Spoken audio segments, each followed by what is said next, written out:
سلام، من فلور هستم. امروز میخوام بهتون طرز تهیه چیکن چاومن رو یاد بدم. این چیکن چاومن رو من از یکی از دوستایی که خودشون هم رستوران داشتن یاد گرفتم. خودم هم یه چیزایی بهش اضافه کردم.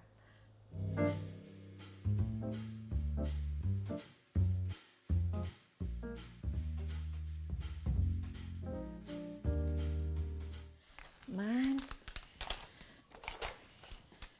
یک دونه از این رشته نودولا رو میریزم. فکر میکنم کافی باشه. تقریبا یه 2 دقیقه این میجوشه. بعد اینو من آبکش میکنم. برای این مواد ممکنه یه کمی کم باشه. شاید من یه نصفه دیگه اضافه بکنم. یه نصف دیگه. تو هر کدوم از این بسته ها 2 تا هست که من یکیشو الان دوباره ریختم توی این ظرفمون. خب حالا من اینو آبکشش میکنم. کمی هم آب سرد روش میریزم. حالا من این نودولا رو سرخ میکنم. یه کمی روغن زیتون میریزم، خیلی زیاد نه.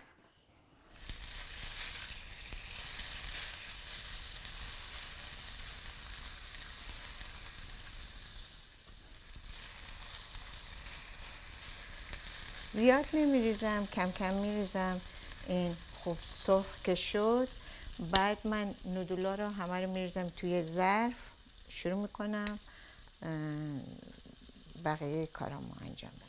من فکر میکنم در همین حد کافی باشه و ست بعدیشو میریزم تا اینکه همشو کاملا آماده کرده باشم.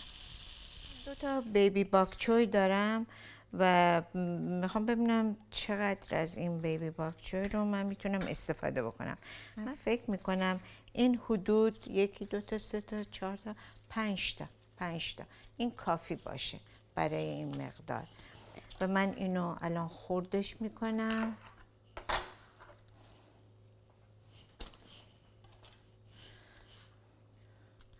به صورت اوریپی.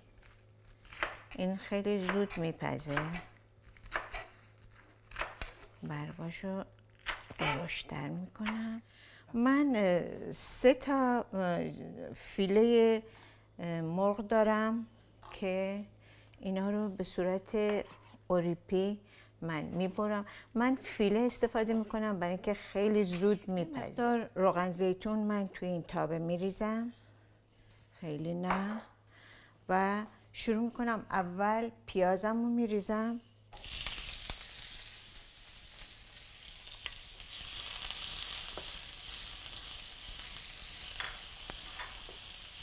یه کمی که سرخ شد، بعد من مرغمو و بقیه چیزای دیگه شو اضافه میکنم. روغنش یکم کم باشه، یه ذره دیگه میریزم. حالا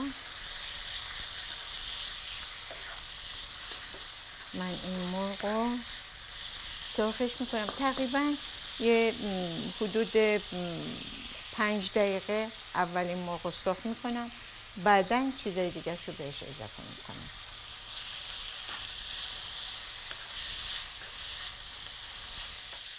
اوکی، حالا من سی رو بهش اضافه میکنم. جینجر، سس تند،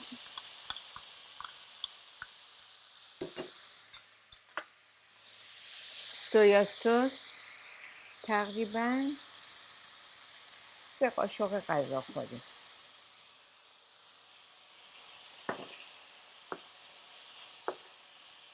من هویجش رو میریزم، باکچوی رو میریزم و کرفسه. پیاز شیپ و اسنو پیز با براکلی رو میذارم یه کمی تقریبا بعد از اینکه حدود 5 دقیقه این پخت، بعدا اونا رو اضافه میکنم برای اینکه اونا زودتر میپزه، میخوام کرانچی باشه. خیلی خوب، حالا من بقیه موادشو، اینگریدینتشو، پیازچه، اسنو پیز و براکلی میریزم. تقریبا یه 2-3 دقیقه هم با این میپزه و آماده است. خیلی غذاییه که خیلی زود حاضر میشه.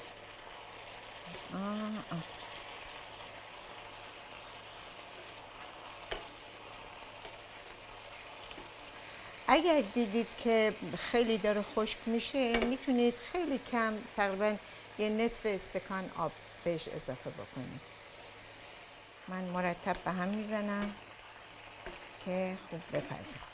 وقتی که آماده شد، من با کورن استارچ یه کمی سس درست میکنم که سفتش بکنم. اوکی.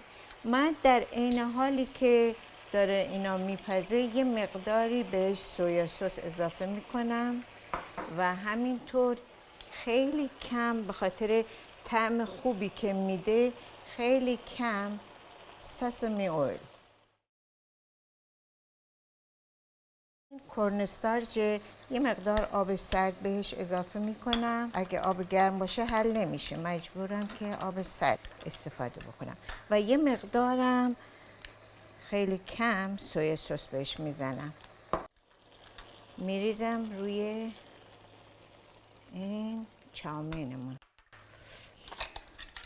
حالا اینو به هم میزنم و بعدم خاموشش میکنم. من این مواد رو میریزم روی نودل، بعد خوب اینو به همش میزنم.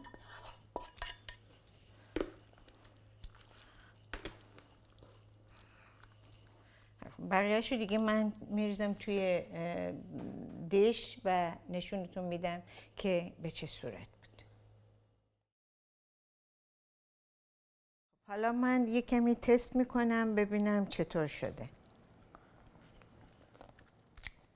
خیلی خوشمزه است، سبزیجاتش کاملا کرانچی، خیلی ترده و نرم نیست.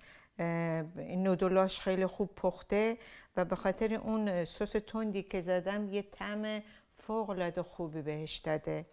خیلی خوشمزه و خوب شده.